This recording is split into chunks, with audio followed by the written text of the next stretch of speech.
어린 시절 어머니께서 늘 친구를 잘 사귀라고 말씀하셨습니다.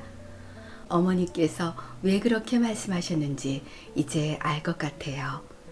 사람은 변하지 않는다는 거죠.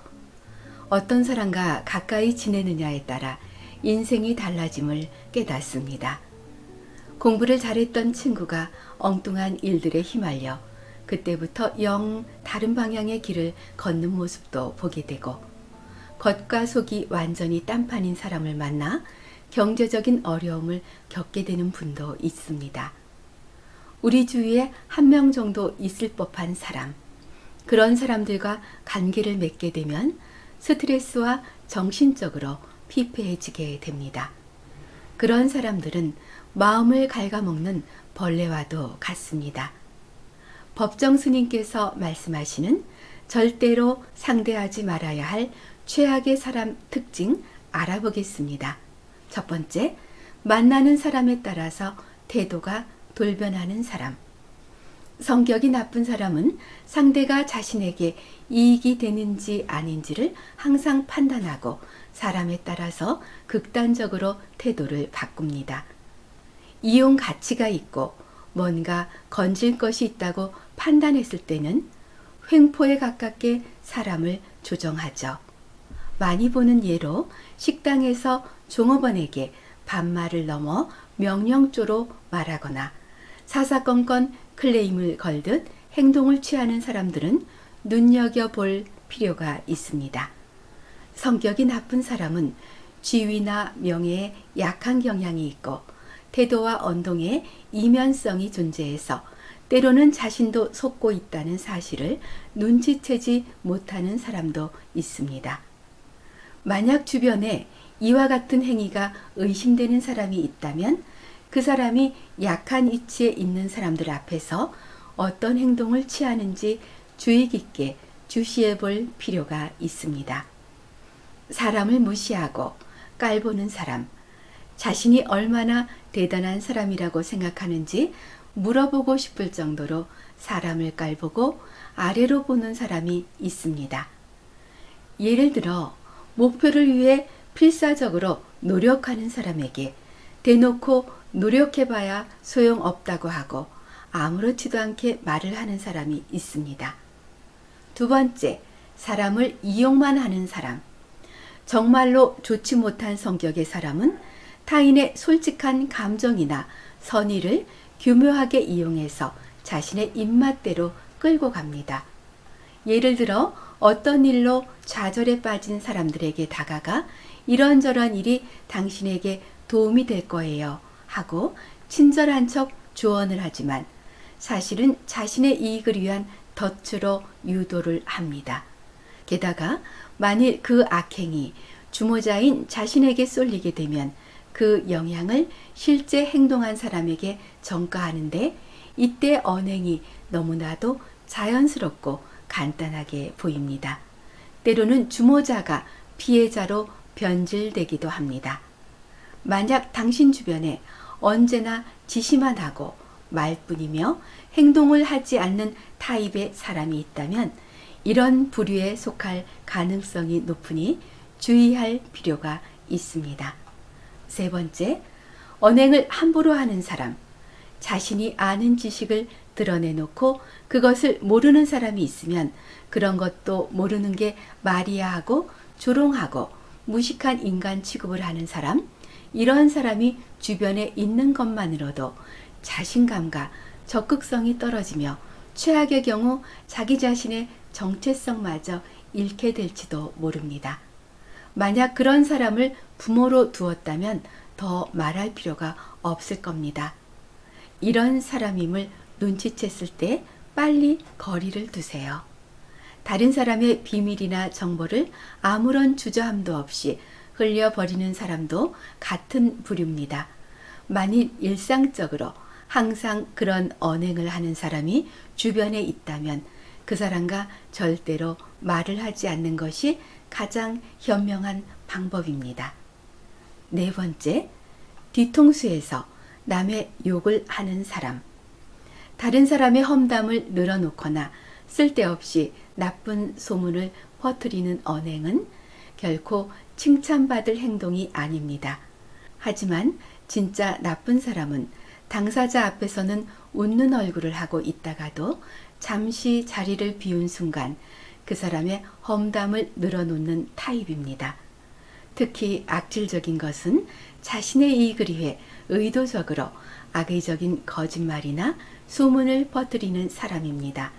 이런 사람들과 부딪혀야 할 때는 상대를 대등한 입장이라 생각하지 말고 이 사람들은 마음에 병이 생긴 거야, 이렇게 생각하는 것이 대처법 중 하나입니다. 할 수 있다면 평생토록 이런 유형을 안 만나는 것이 최고겠지만 직장이나 주변에서 의외로 높은 확률로 그런 사람들과 조우하게 됩니다. 성격이 최악인 사람들을 대하는 대처법 중 하나는 되도록 거리를 두어야 한다는 겁니다. 가장 좋은 것은 관계를 완전히 단절하는 겁니다. 그러나 가족이나 직장 상사, 동료 등 피치 못하게 얼굴을 보고 살아야 하는 경우는 현실적으로 어려울 겁니다. 이럴 때는 최소한의 접촉만으로 끝내야 합니다. 충돌이나 간섭, 싸움은 피하는 것이 좋습니다.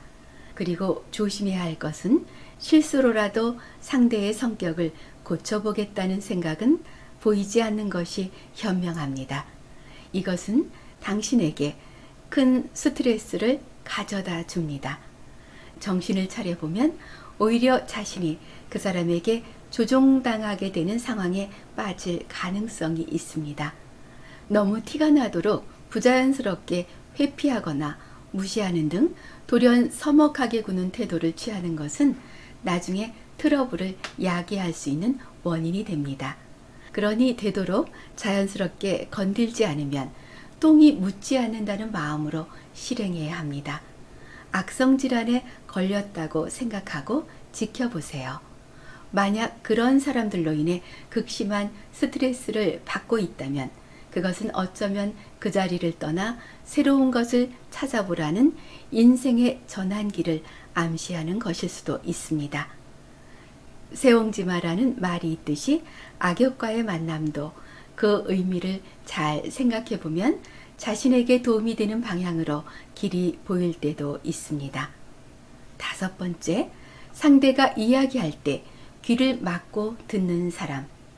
귀를 막고 듣는 사람은 상대가 무슨 이야기를 해도 이미 자기 안에 답을 갖고 있습니다.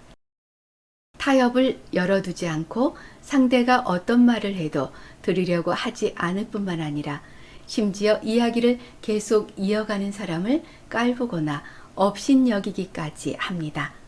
대화가 이어질수록 소통은 불통이 되고 불통과 우라통이 터질 수도 있습니다.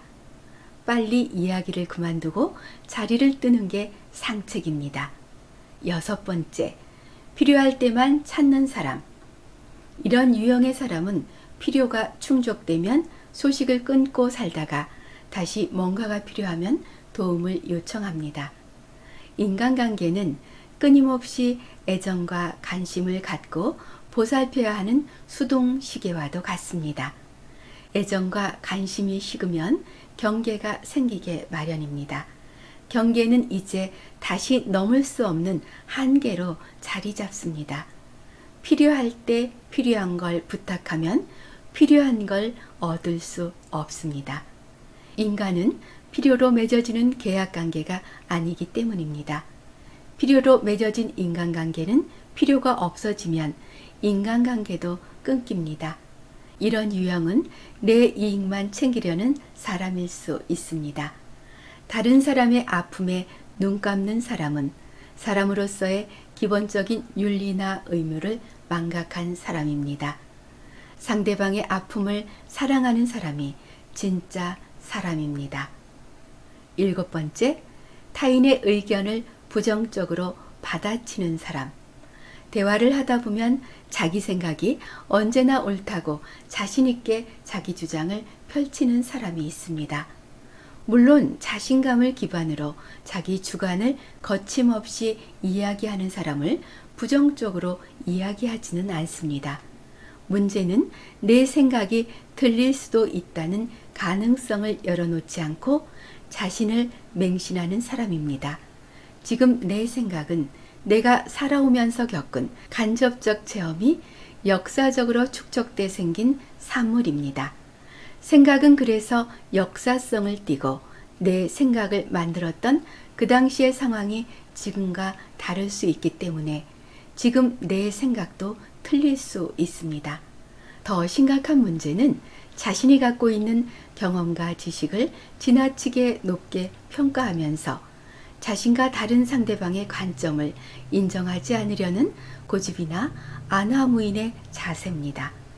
사람은 저마다 생각을 갖고 각자 다른 환경에서 다르게 살아갑니다.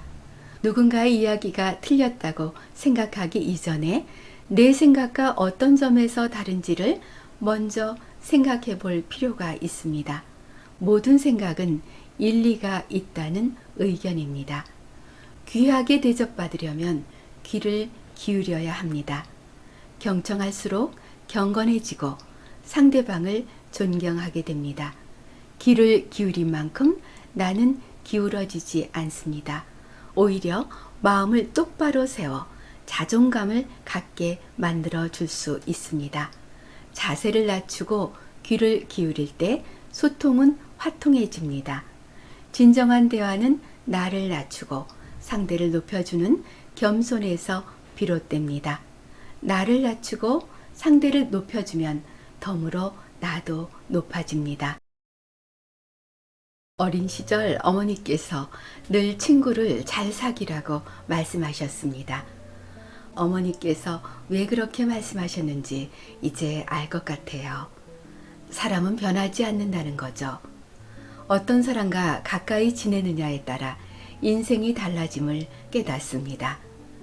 공부를 잘했던 친구가 엉뚱한 일들에 휘말려 그때부터 영 다른 방향의 길을 걷는 모습도 보게 되고, 겉과 속이 완전히 딴판인 사람을 만나 경제적인 어려움을 겪게 되는 분도 있습니다.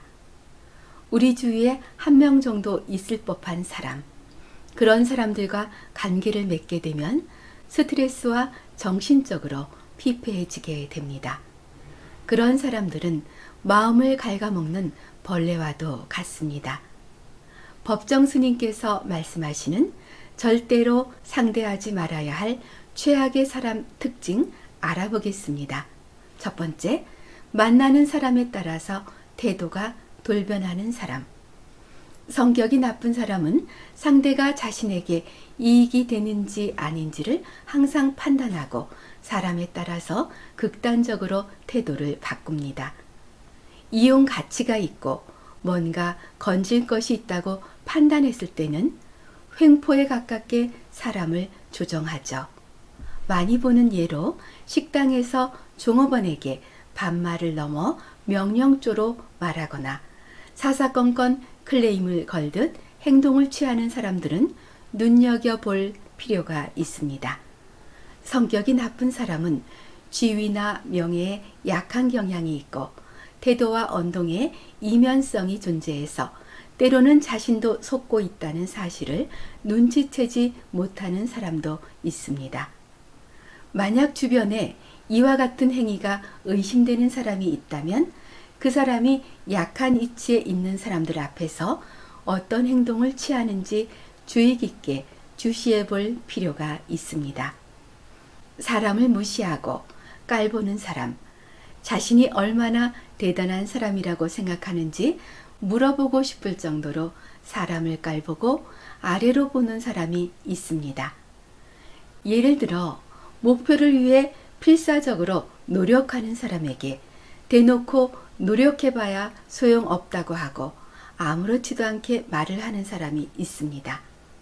두 번째, 사람을 이용만 하는 사람.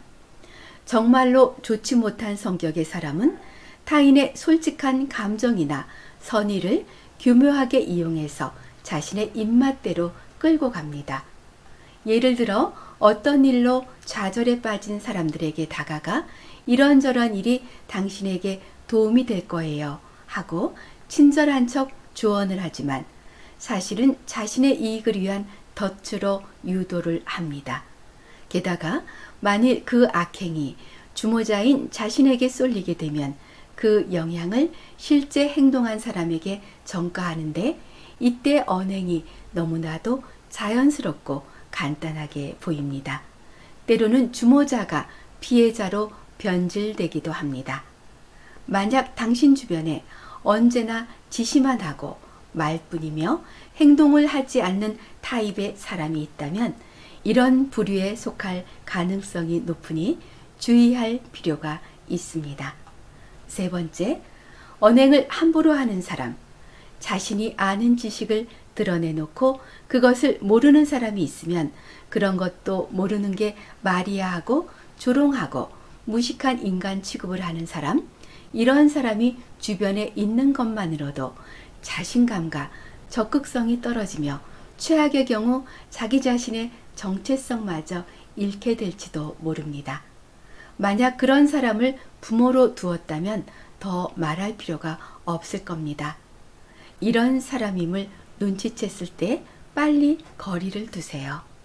다른 사람의 비밀이나 정보를 아무런 주저함도 없이 흘려버리는 사람도 같은 부류입니다. 만일 일상적으로 항상 그런 언행을 하는 사람이 주변에 있다면 그 사람과 절대로 말을 하지 않는 것이 가장 현명한 방법입니다. 네 번째, 뒤통수에서 남의 욕을 하는 사람.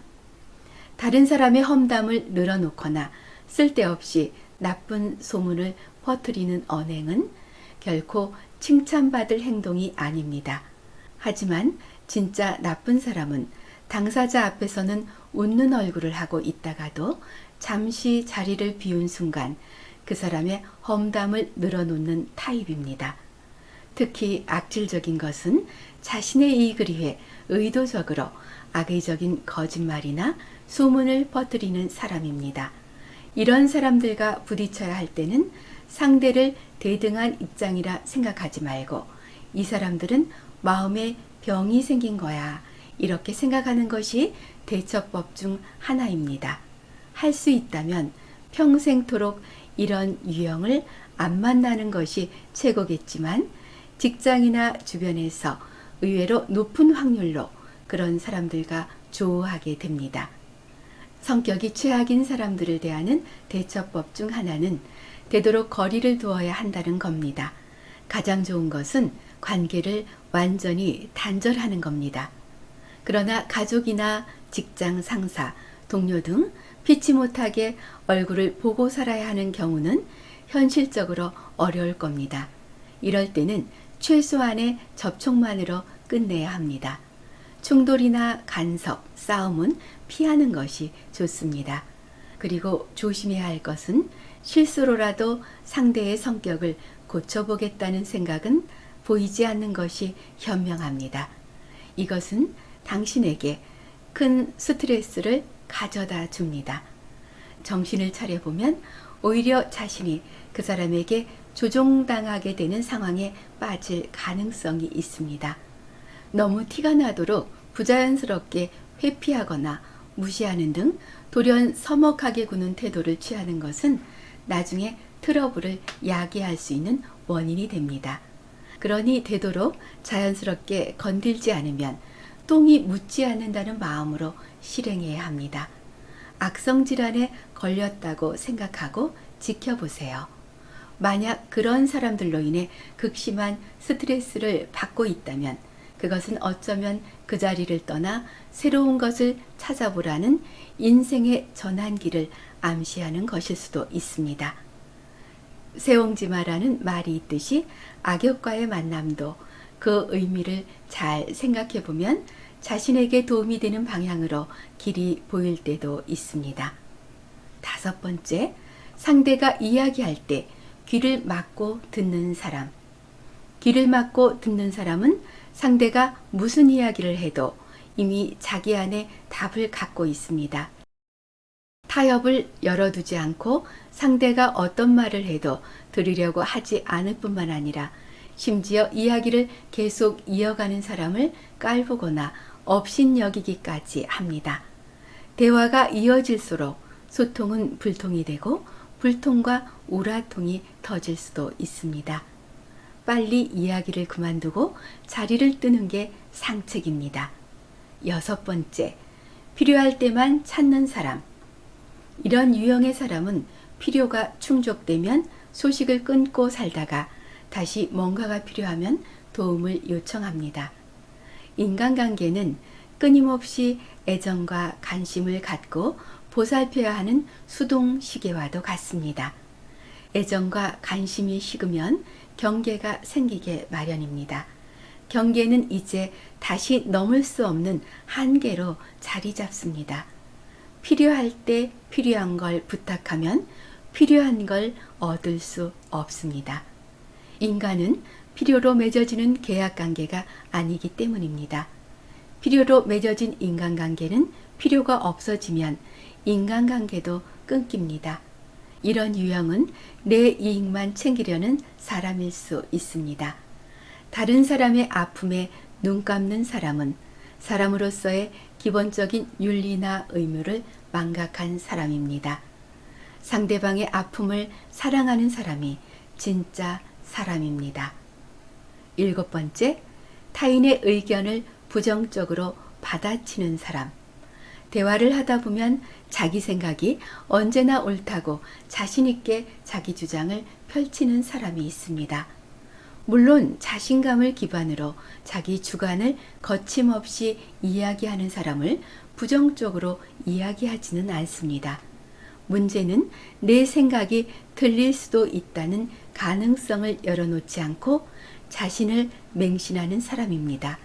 지금 내 생각은 내가 살아오면서 겪은 간접적 체험이 역사적으로 축적돼 생긴 산물입니다. 생각은 그래서 역사성을 띠고 내 생각을 만들었던 그 당시의 상황이 지금과 다를 수 있기 때문에 지금 내 생각도 틀릴 수 있습니다.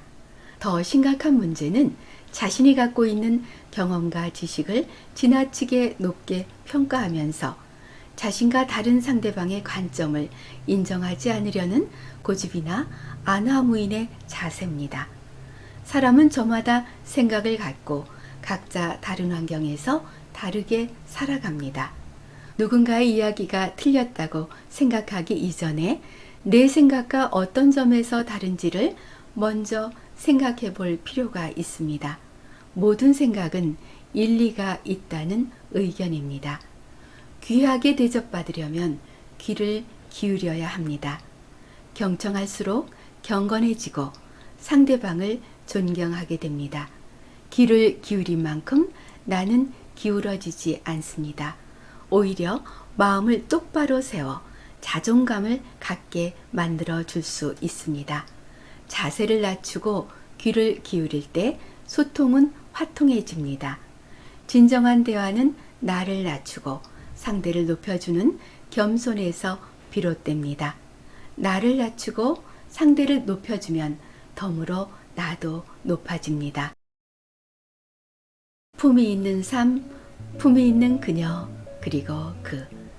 여러분의 삶이 반짝반짝 빛나시길 소망합니다. 건강하고 행복하세요.